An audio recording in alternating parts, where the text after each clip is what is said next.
running auditions for I think about 3 months, and all the people that they kept getting were just maybe not Coco enough, essentially. Salisbury. So then they made the brilliant creative decision to go, let's go to private schools. Okay. Let's just go there. Let's cut out the middleman. Maybe. Let's just go straight to the source. Welcome to the Know It Alls podcast with your favorite pop culture nerds. I am Ayanda Charlie. I am Fezim 20. Hello and welcome to the Know It Alls podcast. My name is Fezim 20. I am one of your favorite popular culture nerds. It is December, and so that is probably why things are going very slowly on my side in terms of getting you all your episodes.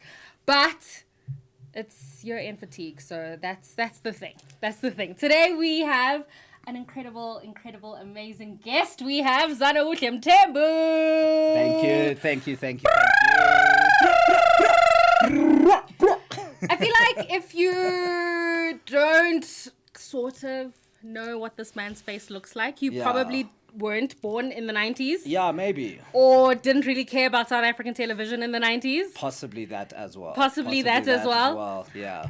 Okay, so this king is obviously an actor. Thank you. And your IMDb, apart from the Coconuts, which we know you from, tells me that you did something else that was kind of like a documentary in 2019. Yes, we've done a few things. Okay. I don't know why I'm speaking in... Because you're the queen. Because I'm the queen. First of all, thank you for having me. Mm-hmm. It's great to be here. Big fan of the show. I'm glad. Really happy to be seated here. Many big people have sat here on this chair before, so glad to join the crew. In 2019 we did film a documentary with the National Geographic Discovery Channel side. Okay. It was a very weird experiment that we were trying out with these foreigners from all over the world. Some from America, some of them from South America, Asia, and they came to Beer Sport and they were like living together. So what we did was film like this little reality show of these kids kind of helping out the animals who were in this enclosed environment in Beer Sport. So I was one of the writers for the show. Okay. Yeah. So I wasn't on it. Very much behind the camera. It was the first time I did something like really creative in that kind of space. It was very, very weird experience. But very cool. I'm very shocked that that's even on the page. It really is. I kept being like, I don't know. I won't even lie. I'm very shocked. That's like a Najwa moment. I'm like, huh? People know about that? But yeah, that was research. Great research. No, it was a great experience. But mainly my page will be recognizable for what I did in the Coconuts. Okay. Especially here in South Africa. Yeah. And then have you done any kind of international work? No, not quite yet. Still trying to branch out into that. There's still next year. We'll see what happens into that. But mainly it's been localized work. Very much like my own short film projects as well. Sure. And seeing what that takes from there. Cool. I mean, there's such a resurgence, I think like on TikTok especially, of just kind of remembering the shows that particularly meant things for us, the South African millennials. Yeah. So I know that like Patience from the Coconuts is getting a lot of like airtime, but it is interesting to see all the kind of kid stars. Star Kid, Child Stars, Star Childs. Those ones. Galaxy Babies.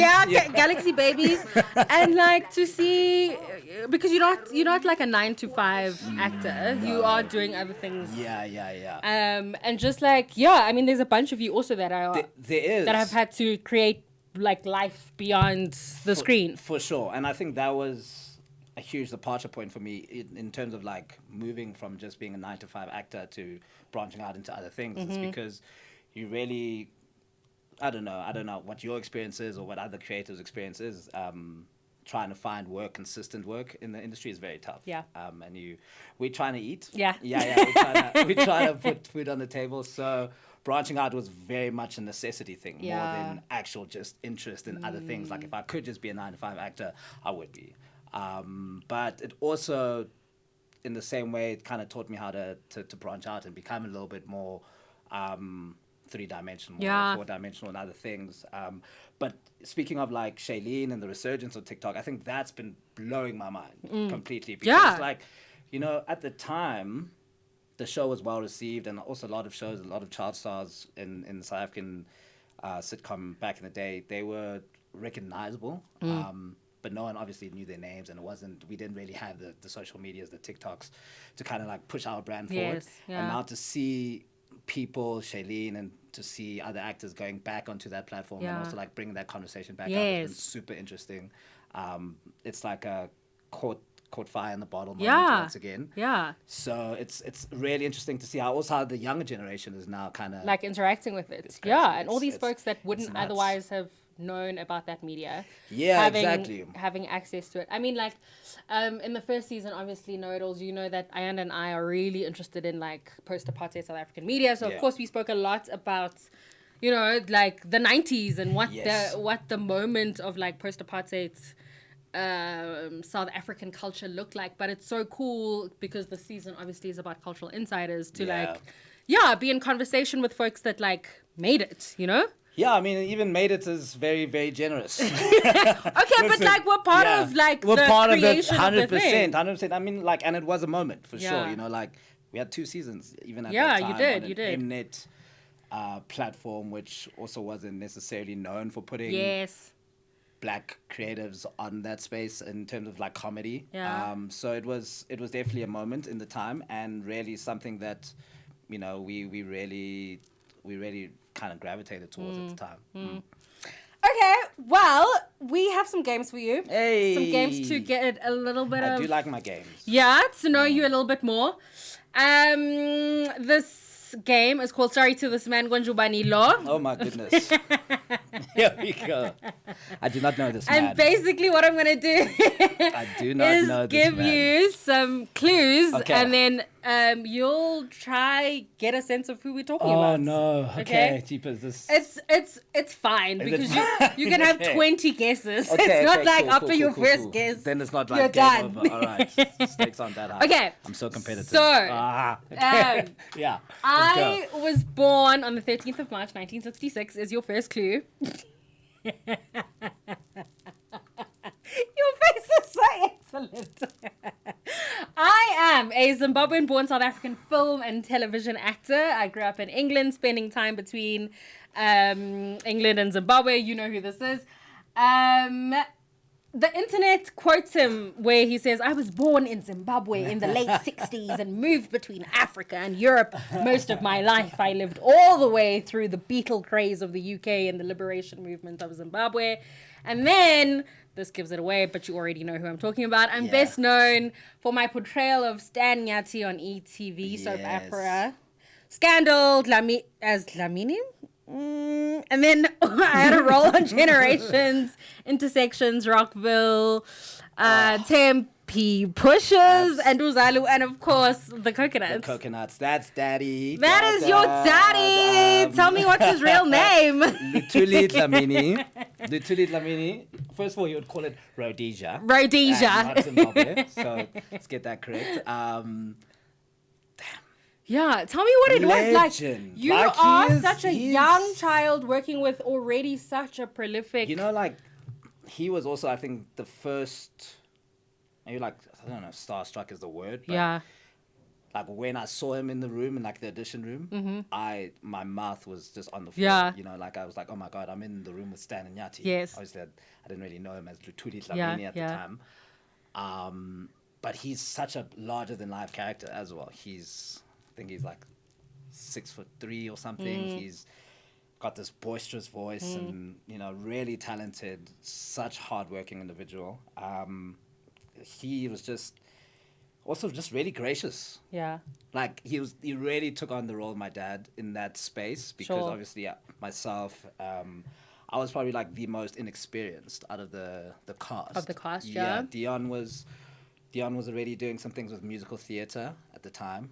She was in university and I was still in high school. So like I was only the only one really just coming out of the gate. Yeah. Still studying. So Lutuli was really just warm and welcoming and gave me a lot of advice on like how to just manage just the pressure and like, you know, dealing with other artists who've really got a platform and you may not feel like you actually should be in the same room with them. Yeah. But like he was just like, hey, no, you're my son. Come on, let's, you know, daddy son behavior. He's a riot. Yeah. he's a little bit of a troublemaker as well. But he is just such a great guy and like hardworking. Funny enough, he actually helped some of my some of our university friends post Coconuts with some of their short films. Sure, amazing. Free of charge. That's free of charge. so incredible. Like he's so supportive of young talent Yeah. and very opening to his time and to his advice. So yeah, really, really good guy and a throwback. Honestly, like when he told me his birthday, I was like, oh, this game sucks. This game sucks. I hate this game with all of my heart and all of my soul. Thank you for giving me something that I could just walk into. I really, really appreciate it. But yeah, shout out to Lutuli, man. Lutuli, I mean, he's so incredible. You know what's What a really G. interesting for me is that there was obviously a lot of physical comedy in the Coconuts, right? Yes. Particularly with his character. And then to know that he's such a like serious actor as well. I'm curious because I obviously know you from university, and in my mind, I knew the Coconuts, but I didn't realize it was you. Until I think like third year. Yeah, for sure. I was like, wait, that's why Zano's face looks so familiar. Exactly. But I mean, I think I saw you in a lot more kind of like serious, you know, like considered work. And then and so I'm curious about what if at all you share a kind of like sense with Lutuli about like these like kind of obviously very serious drama actors being able to pull off comedic very much role. so. Yeah, definitely. Like that was something about how he handled himself, how he took on the role that I was gravitated towards a lot. I mean, I think you know me. I like to think of myself as like a funny person. But I don't necessarily mean like a funny actor. Yes. You know, that's a completely different skill, right? I always tell people I'm funny, not funny, ha. Yeah, exactly. Like that's perfect. I'm funny, So getting into that kind of space was always a bit challenging, and it's just like you're just at that age, kind of running off just your first suggestions, first ideas, right? It's not like you're skilled at this. It's not like you're also being taught at high school level how to be a comedic actor. It's not necessarily clowning and all of the good stuff. It's just about being able to speak loudly on stage and like bring your personality out. So it seeing someone like Lutuli who I recognized as purely a thematic, dramatic actor, fully throw himself into a role that he himself was. He won't admit it, but like he'll say like I'm not the most comfortable in the space either. You know, even though he's really good at everything he does. So good. He was phenomenal. Yeah. He was phenomenal. But you know, he would be the first to say that it's just a little. I mean, though we filmed in front of a live studio audience, which was I think probably the closest thing to familiarity for me because it was like being on stage. And that I think for him something that he also resonated with. I just think he knew that like it was a different kind of beast to be in that space with someone like Shailene, who's also an experienced comedic actress herself. Yeah. The whole side of the other family, the Mlambos, were also just fantastic comedy actors. So he was just always giving me advice to kind of just throw yourself in it. Don't hold yourself back. Even though what you've learned, bring it in, ask questions, fail forward. And we'll take it and then from also there. like give suggestions, give like suggestions, exactly, you know, 100%. How do you get the role, by the way? Great question. It was just super random, right? They had been doing auditions for this character, TK Mbuli. The call out was like, we're looking for a well-spoken black boy. A coconut. A coconut. They didn't say it directly like that, but well spoken. Hi. Can we please get a coconut? And they just kind of sent out the casting call to everyone, to all the agencies. Do you have an agent at this point? At that point, no. Okay. At that point, no. And they had been running auditions for, I think, about 3 months. And all the people that they kept getting were just maybe not cocoa enough, essentially. Salisbury. So then they made the brilliant creative decision to go, let's go to private schools. Okay. Let's just go there. Let's cut out the middleman. Maybe. Let's just go straight to the source. Let's just go straight to the source. And I was part of fortunately, the private school, St. Peter's College. Shout out St. Peter's. Love you guys. We had our own little drama class, very small at the time, with Miss Diabru, fantastic teacher, one of the best. And they said, hey, we got this casting call, would you guys like to be interested? And they sent about 3 of us from each grade. The most cocos. They could find. The most cocos. Got to the audition and then just was surrounded by fellow cocos. Yeah. Which was quite weird because I played soccer with these guys. Yeah. So it was like, obviously. Yeah. Shabri like, you too. Then it was between me and this other guy. Finally, like the 3rd round of auditions, we got to the 3rd round of auditions, and this other guy and I were actually quite close. Yeah. We went to the same primary school together. And he was also just like a really fantastic actor and someone I'd admired. He was a year above me. Yeah. So I was like, I'm not going to get this thing. But of course, it's this guy. And then they were just like, you're our favorite Coco. And I was like, sweet. So life-changing experience.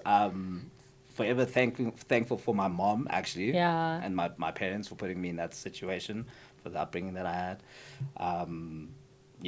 Being a coconut comes with a lot of comes with its stuff. Its stuff. It's all dice and jokes. I don't know that being a coco is always, No, exactly. Yeah. It's what it's cut out to be. But it's also still really appreciative of the life that you've been able to have and the opportunities. So I was just at the right time, at the right place, really. Amazing. Yeah. Okay. Luthuli Dlamini was our first clue. Okay, so your next. Oh, does it get harder than that? No, it doesn't. Okay, thank goodness. These clues are kind of connected to you. You know some of these people or these things. Okay, so now it's not necessarily sorry to this man. It's sorry to this to this group. Okay.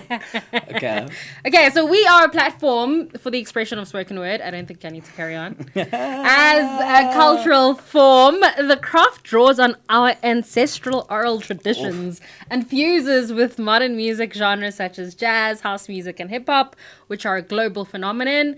And then this platform brings together older practitioners of literature, elders of 40 years and older, with young people in their teens and early 20s, to encourage and inspire them and to give them a sense of a trajectory of a literary career. Who am I talking about?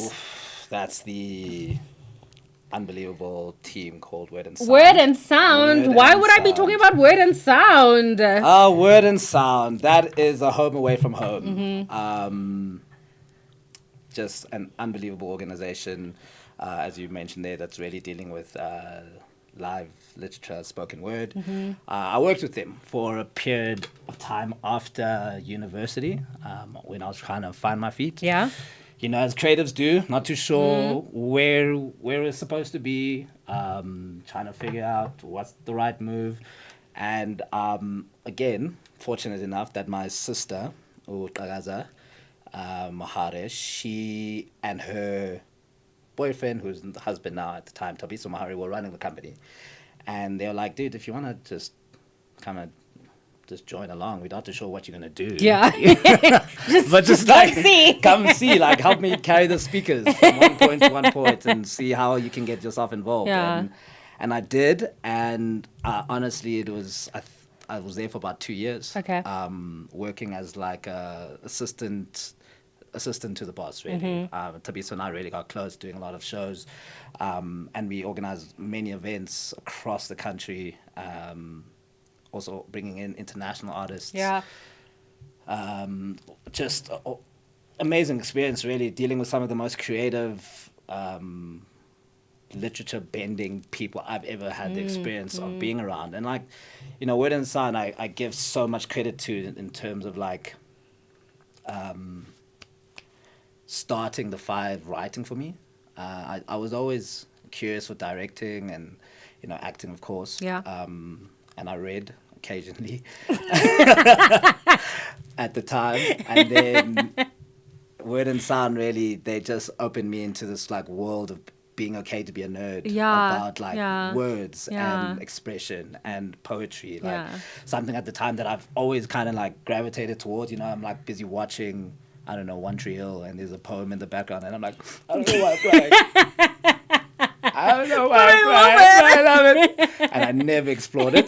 Just like, okay, get that out of the way. We're done. Yeah, we're done. But like Word and Sound literally gave me that kind of platform to be like, it's okay. Hey, you know, like go deeper, go deeper. And they do that with all their artists. I mean, they even got me to a point where I started writing my own poems. And nearly got to the stage. Why nearly? You know, like I don't know if you have this thing, but if you, and maybe it's also a reason why I kind of took a step back from the acting as well. It's like, once you start seeing people who are like really, really, really good at this thing. No, Zano. I'm not saying this is advice to the young kids watching. I'm saying this is a bad thing. Kids, don't listen to this.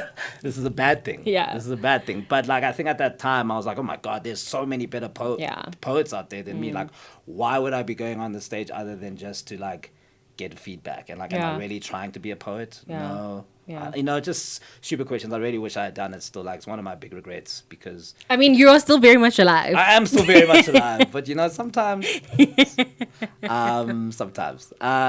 yeah, it was a great experience. I still kind of go to the shows now. They still have these monthly shows at the Goethe Institute. If people are interested, they should be. They had a few this year, so they might have again next year. It's just a great platform to introduce new artists. I mean, Word and Sound and their slams have really contributed in tremendous ways to the kind of like artistic and poetic community in this country. Exactly. And I think there was a bit of a lull at some point. I think, well, at least in the Joburg scene, from what I understand, after like the Orbit and that moment of like the Orbit with the poetry and jazz kind of fell off. Time? Yeah. Oh my goodness. I think Word and Sound really became the place where people could like kind of ignite that fuel for poetry again. And then I think, like, you know, of course, you know, we have like Klabiso Vili was one of 100%. One of the folks there. Grace Storm. There's just so many incredible poets who've just released some amazing anthologies that kind of, you know, there's direct correlation between them and, you know, Word and Sound. So 100%. so I think that was just like such a fantastic grounding for you, like outside of university. Fantastic. And like also just the different type of people that I've just introduced to, besides just the creative aspect of it. You know, like you've had an upbringing that's maybe some could consider sheltered and protected based on the schools that you went to, the universities that you went to, the friends that you had. And then when you kind of like get all that not stripped out away from you and you're trying to find out who you are in this new space straight out of university, and those friends maybe are a little bit further away and those institutions aren't necessarily at your beck and call, you kind of find your own new community, right? And like Word and Sound was very Word and Sound, as I was I think with one thing that's really special about the community of Word and Sound is that it was quite different to the upbringing that I had.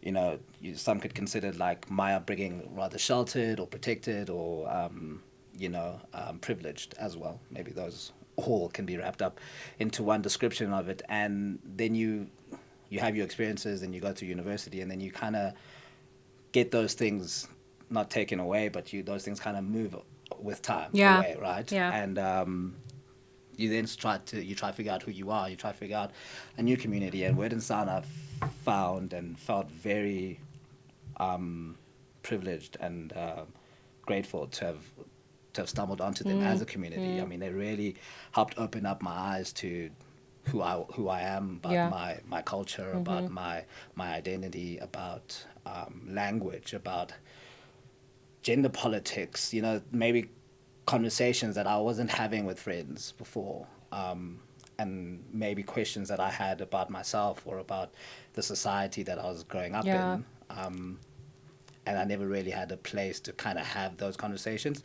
Those conversations were happening on a weekly basis with Word and Sound because of the community that they have. These poets, sometimes they live, breathe, and eat together. They just chill, and they're always traveling together, and they're having these conversations. And the poems that they create are so engraved in their real experience that you have to be curious to ask, and you have to be curious to find out, and you have to take those opportunities as moments to kind of strip away things that you knew about the world, about yourself. So I really give them a lot of credit and props and love, because I don't know who I'd be if it wasn't for Word and Sound. Honestly, very fundamental experience. Oh, shout out to Word and Sound. Shout out to Word and Sound. And of course, this is also your family, your actual family. It's my actual family. It's my family. It's my actual family.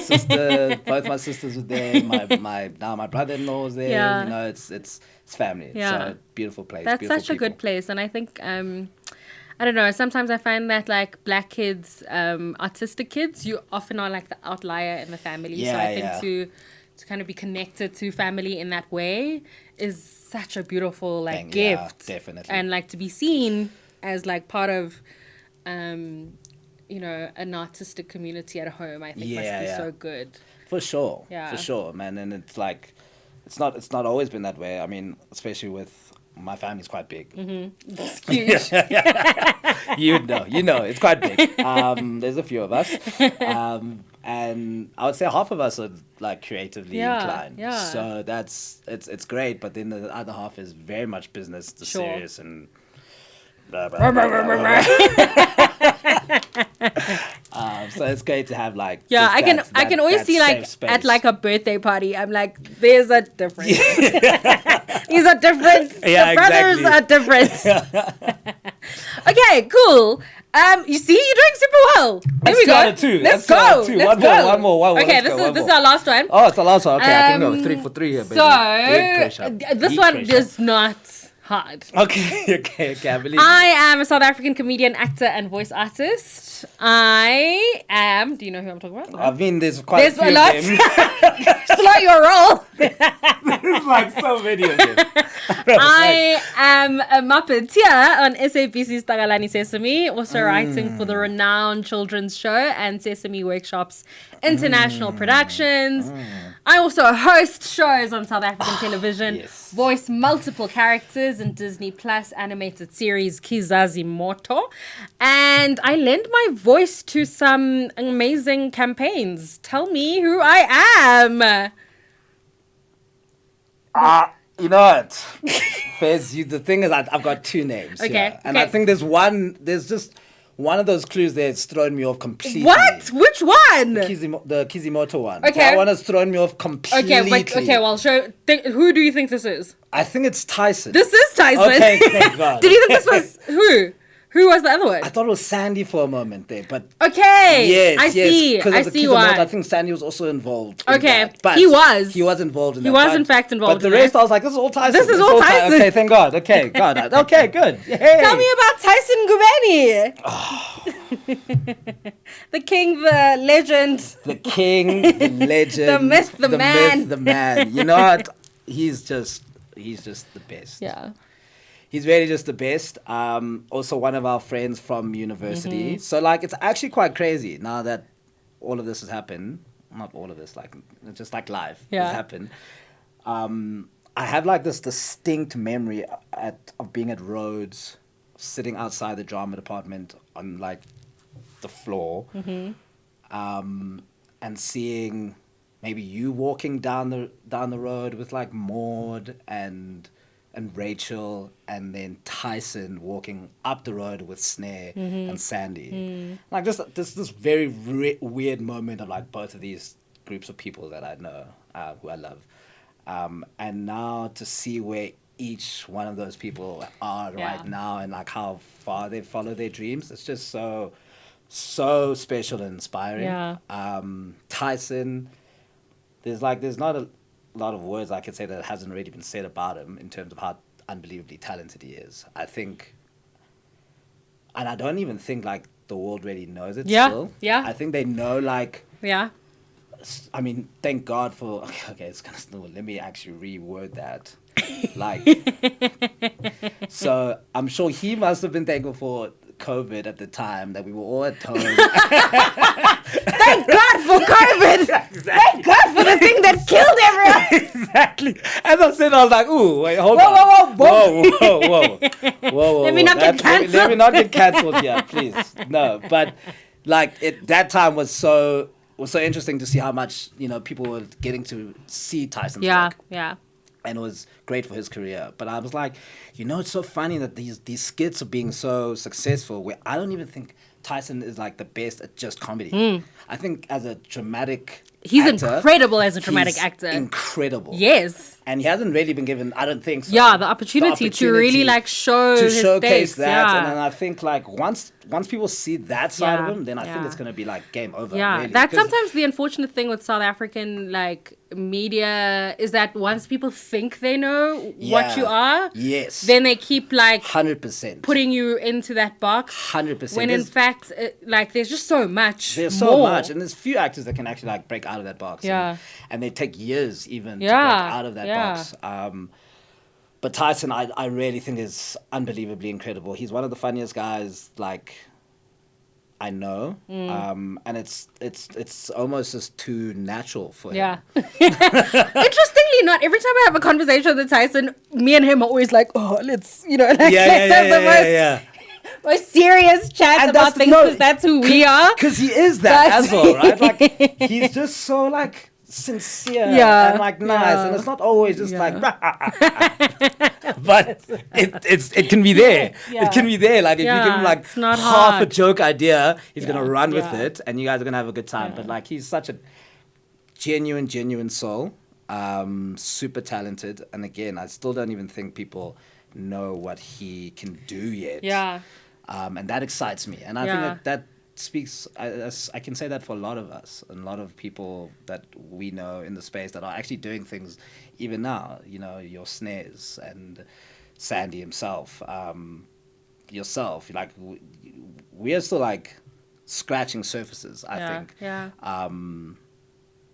A lot of us have had to fight, and maybe some people gave up with the fight for a little bit. So I'm speaking maybe for myself. Oh, you're speaking to me as well. You know, let me not speak for people, but I think it's now we're all slowly coming back the other side, and taking ownership of that space again of maybe what was there before, and now in a more matured space, more like comfortable who with who we are. It's exciting, and I think there's gonna be lots of voices that are going to be recognizable and familiar, and that people are gonna really like. That we can be able to say, yeah, you're from Rhodes. You're actually from my class. This is what I was gonna say, which is part of why he's part of it. I mean, I think Tyson's amazing and incredible, and so, but I think we had such an extraordinary class. It like shocks me sometimes to know how many of us are doing things within the industry, or not necessarily in the industry, but are just doing such an incredible job. I will see if I can find a class photo and put it. I can see if I've got some stuff. But I think for me, so in 2011 my dad dies, and I like actively remember being like, I can't do the drama thing. Like, I'm the eldest, and I have to do something a little bit more serious. And so then that's when I started. That's when I decided to do the politics honors and the masters and so on. And so then like took a very academic route, and that was my kind of like bowing out, but still every broken at the fact that I couldn't, couldn't do the drama honors. And by the way, my mom is not giving me the pressure to do this. This is purely myself. This is just my, and just feeling, I don't know. But it's been so interesting, I think, and you've kind of touched on this a little bit, but in our 30s, there's something of a return for all of us in different ways. Definitely. And trying to like reclaim that a little bit. And then, I mean, even with Snare, I just wrapped a film with Snare, and I was giving him every reason to. I was like, no, Snare, like, no, I can't. I'm busy with. I saw the trailer for it. Congratulations. Thank you. Yes, but I kept being like, no, there's and I was like, I was sending him. It's Monday. And I was like sending him. Names of different actors who I'm like, no, this person just did this and that person did that, because I was just like, what the fuck. Sauce, mom. But like, why am I? You know what? What would I be doing on screen again? I haven't done this in so long, and it just was both terrifying. But the entire time, Snare was like, "You are so capable," and with every take, he'd be like, "You keep judging your decisions before you make the offer. So I just need you to like remember that you're talented." And it just was so. I was so emotional the entire weekend because I was just like. I can't believe you can, like, you know. And then it just was and this is something that Maud also always says to myself and Tyson. It's just like, we need to, like, all of us, I think, is like, we need to stop counting ourselves out, you know. Like, Maud is one of the best intimacy coordinators in this country. It's crazy. You know, that class was insane. Yeah. It was 100%. just 100%. So many incredibly valuable voices. Exactly. And then with like, and we seem to all have the nice mix of both like history and politics and drama. You know what I mean? Exactly. Like, we care. We strangely care. It wasn't just like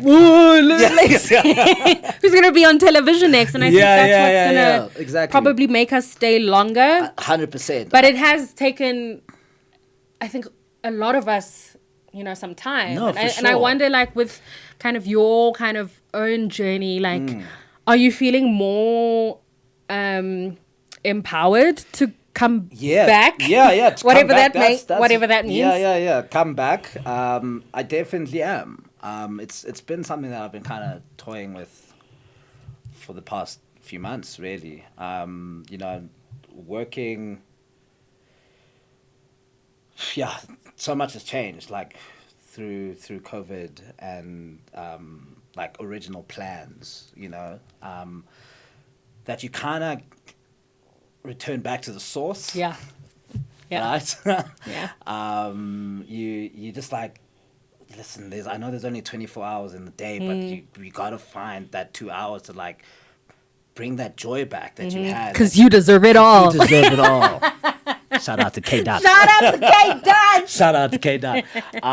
So I'm definitely feeling empowered, and it's also through, as you know, like, it's perfect interjection, like through the likes of Tyson, Snare, Maud, yourself, Sandy, so many others now that are working hard. Stella herself are working hard in the space and like rolling with the punches, man, and rolling with the ups and downs and like killing it and also failing upwards and like not being because there's failure for sure. There's so much failure, and I think I was paralyzed by my fear of failure.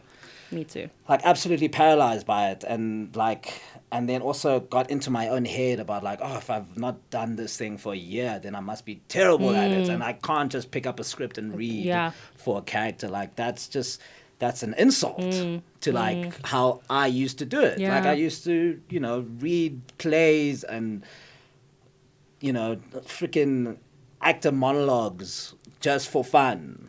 You know, like, how did this sound? Like, that whole commitment to it was everything. And like, now you know that it requires that hard work, but it also requires a little bit more, and you can find it in different spaces and in different aspects of yourself. So I'm very much empowered like now to get back into it. But I'm interested also in getting into like directing, and because I think, as you mentioned about like us being drama kids and also history and politics, it's like I think we're acutely aware of the time that we're in. So we also think that the stories that we have locked up in the back are important, and I think they are. And I think we are also storytellers at the core of all of us. And we're going to be pivotal, I believe, in shaping how South African TV, theatre, those spaces are moving forward in the future. But that can only happen if we put our foot forward. Yeah. And like stop the paralysis. But I mean, I completely, I the paralysis is real. I get it so deeply. I get exactly what you mean. This is not comparable to you and like, for sure. Like the success maybe of being on a show like The Coconuts. Yeah. But for some reason, I've always been in like really like, amazing drama classes. So my, so in Matric, TK Mbuli and I both got the prize at the end of the year for like being the best at drama academically, and there was crazy. I think once I kind of realized how much of my peer she was, and then how insane her career got. By the way, lots of struggle before that happens, right? Got you. I remember when she first got her Emmy nod, and I did an article for her with Mail and Guardian, and she was like, "What are you doing writing the story?" And I was like, "No, we need to have like cultural historians. It's important." And and she's like, "I know that, and I know you're smart, but why are you not on stage? Why are you not on television?" And like that. Like, I just couldn't deal with, I think, and there were two moments that paralyzed me. I think my dad's death really paralyzed my creative delusion. Because I think you need a little bit of delusion to be an actor. You need a lot of it. Yeah. And so, and then I just got into my head, and like you were saying with the monologues thing, like for me, I'm happy to be a producer. I'm happy to do the ideas. I'm happy to write about it. Like, I'm happy to be the historian, and then to be vulnerable enough to be on stage and on screen. I'm definitely inviting it now. No, that's good. But it's such vulnerable hard work when you counted yourself out, you know? Exactly. And now that's the battle, right? Count yourself back in. Yes. I love when they count me out. I love when they count me out. Yeah. Sorry, we're very much Kendrick right now. But yeah, it's just about us getting back into the ring now and feeling empowered by our peers, empowered by ourselves as well, and developing that muscle again. And I think that's also really important. Right? Like.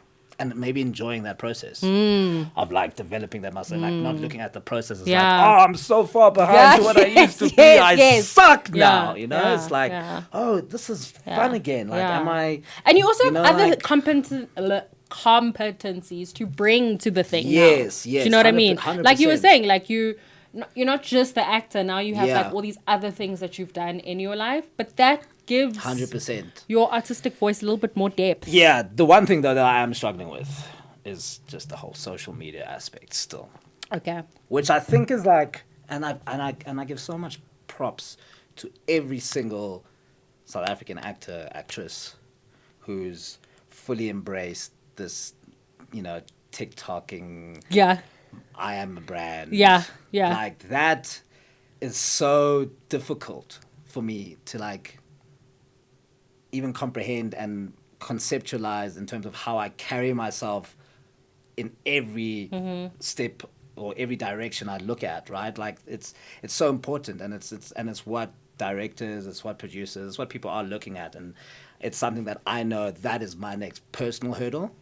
Like seeing Shailene doing TikToks about the coconuts is like, that's so funny. And I'm like, oh, son, just do it. Yeah. Just do one. Just do one. Just one. Just one. Just one. And if it sucks, it sucks. But it's like, I'm going to send you a clip here and you can stitch it, Yeah, exactly. Thank you. I'll take it for real. But it is something that I know that's also one of my battles is like, fully embracing that new aspect of this thing. And it is something that is important. Yeah. But it also shouldn't be something that I look at as like, oh, this is the reason I don't want to do it anymore. Like it should never be the reason. Like if you care for it that much, then you'll do it. I also struggle with that a lot because I think I'm okay with being a writer because I find for some reason people don't associate Fezo with me, even though it's my name. So when people read Fezo on the Mail and Guardian, for some reason they don't think it's me. So I'm always just that's funny. That's whatever. Yeah. But like visibility stresses me out a lot, which is weird to say as a person who like as a child was like, look at me. It stresses me out a lot, but I think even with this podcast, this is my like tentative like dip into like what could this look like. But for me, I've started to like really think of it like as a technology and a medium to do the thing, and then I have my personal account with my people. Got you. Do you know what I mean? Yeah. And I'm trying to like figure out strategies that at least make me cope with what visibility does, because in the same way that I think Zoe Modiga was talking about like the difficult thing about like being an artist in these times is that like being adored is the kind of like it's like a currency. Yeah. And then as soon as people don't adore you, your currency falls. Very much right. So. And so that's part of like the social media thing. You kind of have to keep like playing to it. Yeah. And I think Ayanda is quite like good as well with like with Thesis. She gives herself to Thesis when she's doing work as a journalist. She's giving herself to that, and then she has a lot of space for herself. Got you. And like it's been really instructive being around her in that sense, because I'm like very clear on like I'm very silly on my social media and like very angry and very myself. Yeah. But like on the know-it-alls, like that's the thing that I produce and create. That's the brand. Yeah. But exactly. it also is not my, you know what I mean? I'm not fully implicated. Or rather my personhood is not implicated. Fair enough. You know? Mm-hmm. And I don't know like what that means for next year when I want to become an actor, but like, you know, I'm trying to think of things as like pockets of mediums and technologies, and that's a very good way of looking at it. Very good way of looking at it. And it's important that we kind of find that slight separation. You know. Okay, let us go to our next game. Oh, another game. Yes. So this one is new. Know-it-alls. We haven't played this before. Ooh. It's called Match the Sitcom to the IMDb description. Okay. Cool. Okay, so we obviously working title. Yeah, it's a working title. Match the sitcom? Sitcom match. That's cool. Okay. Go on. Yeah. Okay, but anyway, the title was to explain to you what this thing is. Okay, sitcom match. All right. Okay, so I think the first one is quite easy. And there's a theme. There's a really weird theme that when I was putting these together, I was like, oh, this is interesting. Anyway, this sitcom has a white family which wakes up black, and their black maid turns white. It reflects South African society without stereotypes or preachiness. Oh, what could that be? Oh, my goodness. Could it be the coconuts? Okay, so now you know how the game works. Yay! Very short game, by the way. Yeah, I love it. This show explored relationships between two. Do you think that show could be made today? The Coconuts? Yeah. I think so. I think it would have to have really smart writers. I agree. I think it would have. And maybe not a live studio audience. Maybe like a mockumentary type of. Yes. Mockumentary for sure. Yeah. Right. Yeah. And I think it would require. Whoa. That would be. I've thought about it. It was like, if it could come back, it really could. It could, but the writing would have to be so hectic. Yeah. I'm thinking about it. I'm like, but we got writers. But the stakes are getting higher. They're high now. So imagine wanting to be a white in 2024. Yo. Be sad that you're no longer a white person. The world is just not there anymore, you know what I mean? Yeah, exactly. It just doesn't make sense anymore. Not. So like the writing would have to be really, really special. I think your mockumentary is already like. No, I think there's a lot of room. I think there's lots of like office type humor. Yeah, exactly. And it's also like it's all just about like framing. I think, the show. I love the show Coconuts, and of course, one of my favorite things that's ever happened to me. But some of the framing of the stuff back in the day, like waking up cursed. Yes. You know, it's like, oh, you can't use that language. Yeah. It's like, it just depends on how you frame whatever situation is the new coconuts. And like, whether it's a new family, a new a new environment, different part of the country, different race relations that are being discussed. It doesn't necessarily have to just be white, black, but like, you know, there's things that people can Yes, no, 100%. I mean, I think of that advert where the white people turn black. I think it's what advert was it? Was it MTN, Vodacom? I don't know. Okay, yeah. And it just caused a stir because suddenly, like, this white person had to live a black person's life. Yes, and everyone's like, this is politically incorrect. And everyone was like, that's how black people live. Just shut the... Great Karen voice. You know what I mean? Wait, okay, so all the things that you've spoken about the coconuts make sense for the end of the game. Okay, sweet. Because we're talking about this in general. Okay, cool. So I must hold all my points till the end. Okay, so tell me, what show is this? Okay. Got you. So this show explored relationships between two families, the White Dwyers and the Black Malloys, who attempted to live a new version of the old South Africa dream by purchasing posh houses in the suburbs near Sandton City. And this is how they end up living next to one another. The White Dwyers and the Black Malloys, and they live in a new version of the old South African dream. What show could this be? This is also around when the Coconuts is on TV. It sounds very familiar. Do you know when you hear the name, you'll be like, duh. I've gone blank. Okay. Would you like to know what this is? Please. This is Suburban Bliss.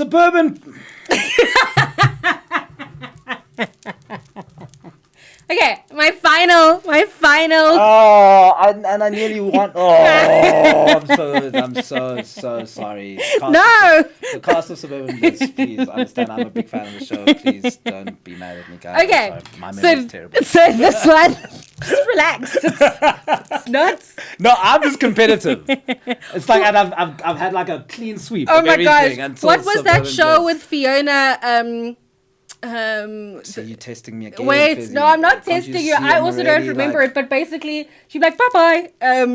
When it's a show that's in the UK and the US as well, I think. My Family. No, you have to answer questions. And Who Wants to Be a Millionaire? I think, is it not like the rude lady? The rude lady or the red-haired lady? Yes. It's not Who Wants to Be a Millionaire. Yeah, anyway, I'm saying that this show is not that. Okay, You can do whatever you need. Yes. Okay, so this sitcom is based on the comic strip created by S. Francis and H. Dugman and Rico, which takes a humorous look at the unique relationship between two South African women as they reach out to each other across the kitchen in the new South Africa. What could I be talking about? This has got to be Madam and Eve. Madam and Eve. Okay. 5 out of 6. I can take that. Right. So there's obviously a theme in post-apartheid South Africa.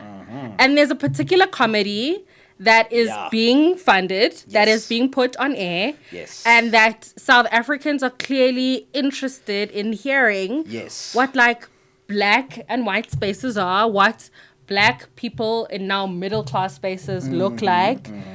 I'm curious, what. So, again, in that conversation, like, could we make these shows again? What would be the stakes? And then what was it like in that 90s moment to live out people's fantasies of what South Africa might be, Yeah. I'll answer the last part of that question first. What was it like? It was a trip. Yeah.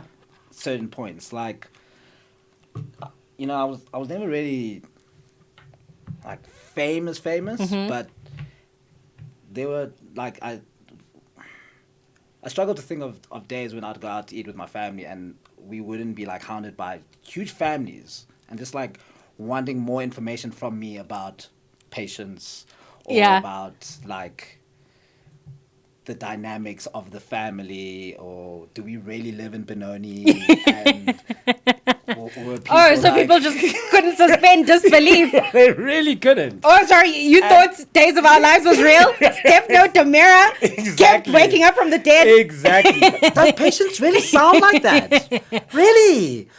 Oh, she must be hilarious. I'm like, yeah, that's her acting voice. Wait, I'm curious. Does Patience ever think about like how we've all successfully cancelled Mama Jack? Because this is the white face. You know what I mean? That's, you know why I think she thought of it a lot. Yeah. And like not a lot. Like she was just cognizant and aware of how this could be perceived if not done well. Yeah. Yes. I think that's the thing about good art. Yeah. If not done well, yeah, you exactly. are offending me. You're offending me. Yeah. You know? Bralion is offensive, right? I believe Shailene really wasn't offensive because there was like a genuine attempt at like maybe not necessarily, because it was still comedy, right? Mm-hmm. It was still showing out, but it felt very genuine, and it felt like the reenactment or the retelling of this character didn't come from a place of mocking or come from a place of like ridicule. So this is what I was going to say. She seems to really care for her character, which is the first thing you learn at drama school. 1000%. Love your character even when they are the villain, especially when they are the villain. 1000. You have to back your character and their motivations 100%. 1000%. And so then it appears not to be like this, haha, look what the Bantu do. Yeah. Exactly. It's like, exactly. What happened if we got into this world? What happened if we got into this world? And I think, Shady just did a phenomenal job with that. And I think her role was honestly the hardest role. Yeah. And because the rest of it was, the rest of us was relatively easy. Yeah. We were acting as ourselves. Yeah. She was the one that was actually kind of putting her ass on the line, essentially, with trying to be someone that she's completely not. And I think she put so much care and consideration into that role because she knew that, it could be perceived in a Mama Jack type of way. Mama Jack. Yeah, exactly. So that time was crazy. I just remember also her, during the live studio recording, just the amount of families and little girls that would come and speak to her and ask her for her opinion on just, how she's approaching the role. So a lot of people at that time, the society at the time, was very interested in post-apartheid South Africa and what I think mainly from my perspective was really what black people were experiencing. It wasn't necessarily so much about the white people because they weren't really watching the shows at all. Yeah, like the white people weren't watching the shows in the country. Yeah. It was mainly black South Africans. Yeah. Besides Mnet, Mnet was a different, obviously, platform, but most of our audience was black. And also the studio audience as well? Yeah. Sure. Mainly black, yeah. That's very interesting. There were white people, of course, but it was the people that came to show out and support was mainly the black people. So I think we were interested in that story and in those stories to kind of give... I think they knew the demographic that was watching necessarily was just curious, was maybe a little bit more curious in the other side of the fence. So those stories had a lot more grounding and, the country was maybe a little bit more optimistic. Yeah. Yeah. Yeah. A little bit more hopeful that having these candid conversations would just lead to we all just love each other, and I know so much about you because I watched Madam and Eve, and I understand what it means to be a coconut because I watched the coconuts and it's not quite the thing, not quite but the thing, is but the it was invitation to the conversation. Yeah, and I think that was welcomed at the time by most of society, and I think it was fundamental for building South African television. And our voice. Yeah. Now I think. It would be very interesting because I do think there's still a space for that kind of conversation. But what are the racial dynamics and relations happening in the country now? And things that was so easier for us to maybe get away with regards to maybe slapstick humor and some of the humor you can't get away with now. But what are the conversations that are still possible from that point of pain or that point of humor? and it's, there's so much comedy in the realism now. Yes. That I think there is an opportunity for the story to be retold. Yeah. Yes. So this is why I think we could put it back on, right? Yes. We're back to this. Back to the answer why I do think it is possible for the show to come back. But if it's just more grounded, and that's just maybe just a sign of the times. Yeah. More so than a reflection of the show itself. It's just, I think people are wanting to have that conversation, but we also have to be, I wouldn't say like careful, but No, I think careful is a good place to start. Yeah, it's a good place to start, right? But I'm thinking about like, this is a conversation that Ian and I continuously have, and thinking about like, I mean, with our first season, we spent a lot of time thinking about reality television, right? And I love reality television. I think there's a space for it, but I do think reality television doesn't have the structure institutionally that like a scripted show does. Yes. Which means that like lots of exploitation can happen on reality television, but more than that, beyond like the rights of the people that are connected to whatever show on reality TV, which I think are still like unethical and dubious. What it means though is that there's particular tropes that we've kind of taken from American reality television and haven't like for South Africa made sense of what these things are. So Very like much so. The women always hitting each other, always and yes, there is a world in which that can be true, but it's not always true. It's literally every reality. And so not every reality television looks exactly like that. Crazy. What this means though is that with us kind of giving more space to that and it being cheaper to produce and it means that there's less like media literacy.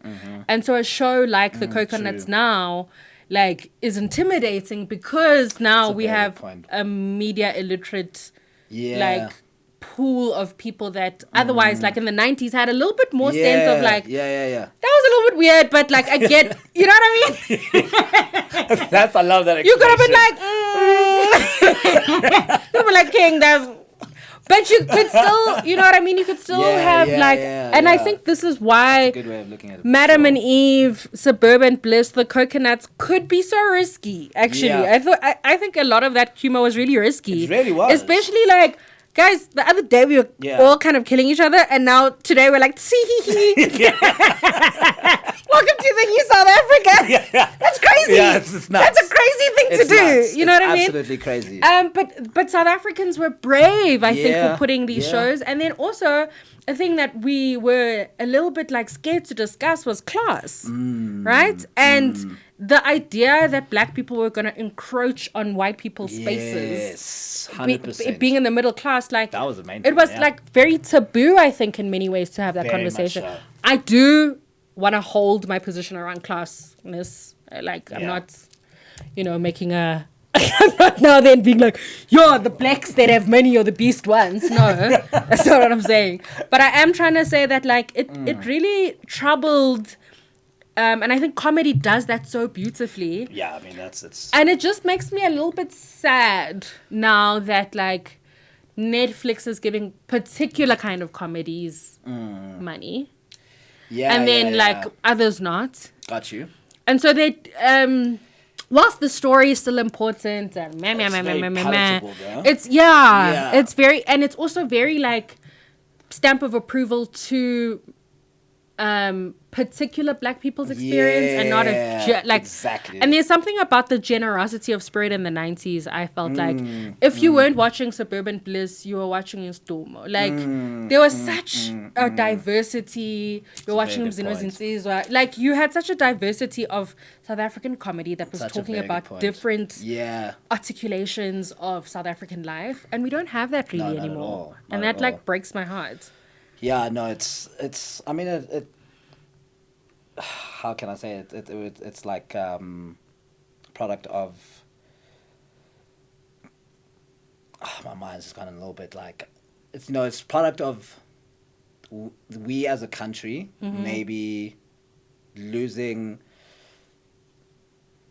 I don't know, just the connection of what makes us South Africans, right? It's very much now becoming a place where the finances, the classes that people find themselves are what dictating the content that we're receiving. So, as you mentioned at the time, there was a curiosity, there was like a questioning of what does it look like for people to be entering into that specific space. Now, there isn't that curiosity anymore. People have kind of placed different articulations of people in different classes and say, this is who you are, this is what we have as South Africa, and this is what we will give you as your bit of content to consume, and you will hit this certain number of demographic for us, and that will be enough for this show to be made, and we can continue making this show this specific way because we know that this demographic doesn't need to be challenged to think outside of the box, it doesn't need to be fed anything else, will continue to come back to this piece of content. So we've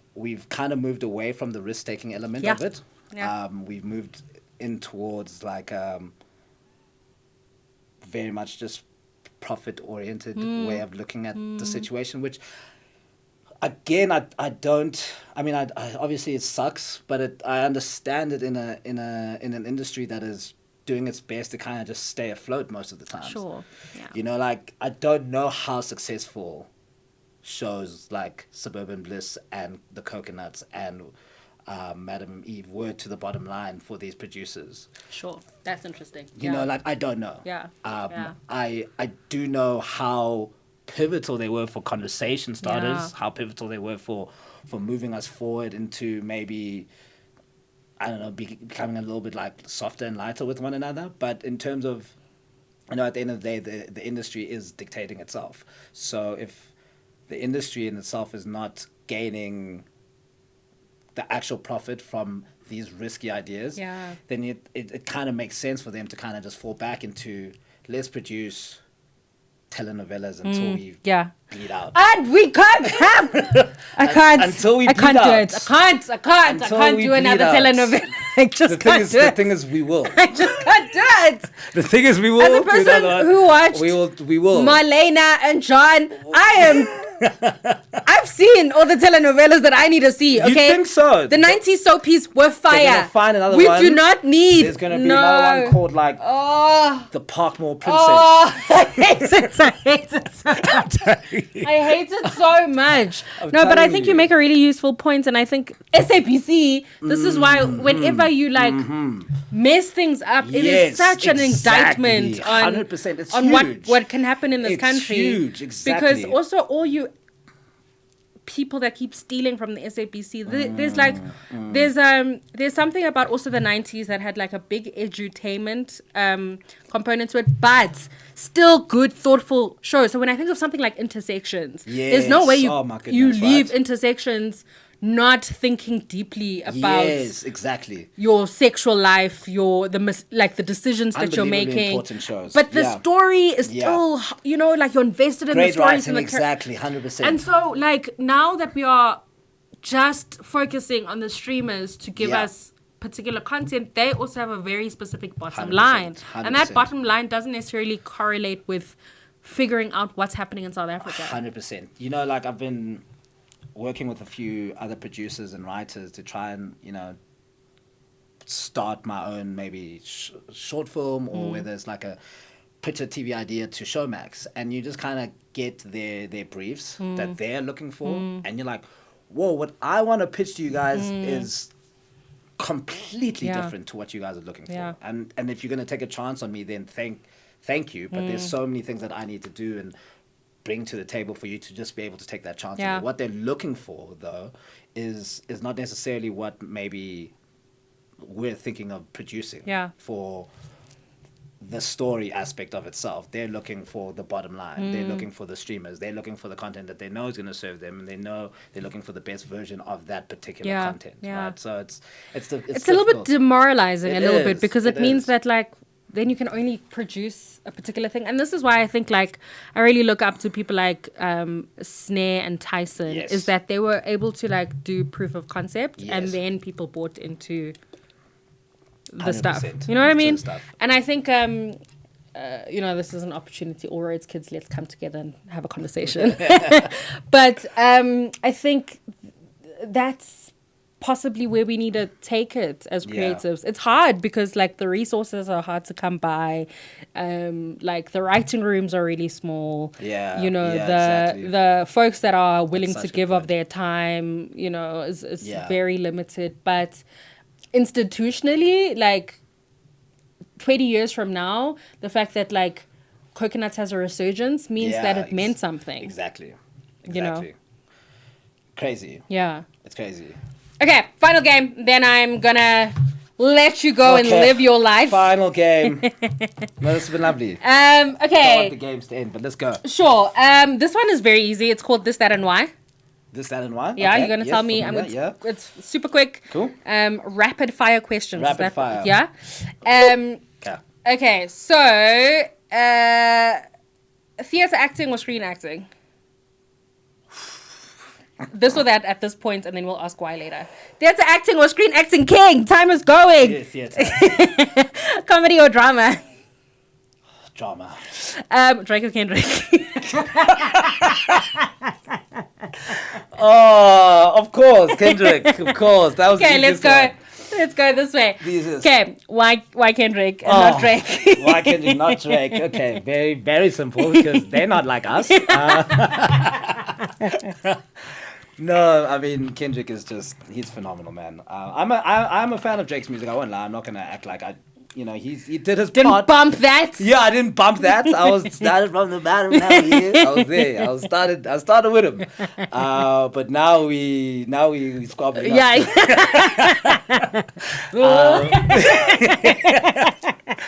No, Kendrick, lyrically, conceptually, creatively, I think there's very few artists that even can hold a candle to him. Mm-hmm. Especially not Drake. Drake, as I love him, he's great, but he's McDonald's. He's my McDonald's, and I like my McDonald's. He's McDonald's. Yeah, exactly. Got you. I mean, I just read the Pitchfork article on his latest album, GNX, this morning. Did they review him badly? Yeah, they gave him a 6.6. That's when you know it's a good album. Yeah, they gave him a 6.6. I can see how the writer got there. I get it. But I think it's the kind of album that simmers, that needs a little bit more time. It's a big departure from what we know from Kendrick, especially for Mr. Morales. It's a big departure, and I was surprised by it. I also do think there's still more music coming. Yeah, me too. I feel like this is not the final form. Yeah. It's like he's kind of like feeding. Yeah, I think feeding the narrative now, feeding his LA thing. And then he's going to come back with like Kendrick music. But I'm a fan of the album. I think everyone should listen to it. Okay, Kendrick, give us money so we can tell more people about your music. Yeah, exactly. Okay, drama. Why drama and not comedy? Oh, I see. Quick fire, rapid questions, eh? I think it's going to... and I respect both equally. Yeah. I think just out of pure preference, if I'm sitting down watching something, I think I resonate more with like a dramatic performance than a comedic performance. Sure. Like it's as simple as that. I understand that both require high level of talent. Yes. High level of talent. I'm Danny McBride. I'm a big he's one of the funniest people. There's many comedic actors that I could think of that are just really, really talented. Bill Hader, great at what they do. But then you see like performances like Colin Farrell in The Penguin or Denzel, Training Day, or even now in our boy Will Smith in like Pursuit of Happiness. Like things where it's so easy to relate to the pain and the trauma and it's a lot harder to be dramatic, I think. We can sit here and be morose, be dramatic drama face, but to have people sit in that feeling with you and then believe you. I think it takes real skill. Yeah. For Zano, comedic acting or dramatic acting? I think it's easier for me to get into the comedy bag. Okay.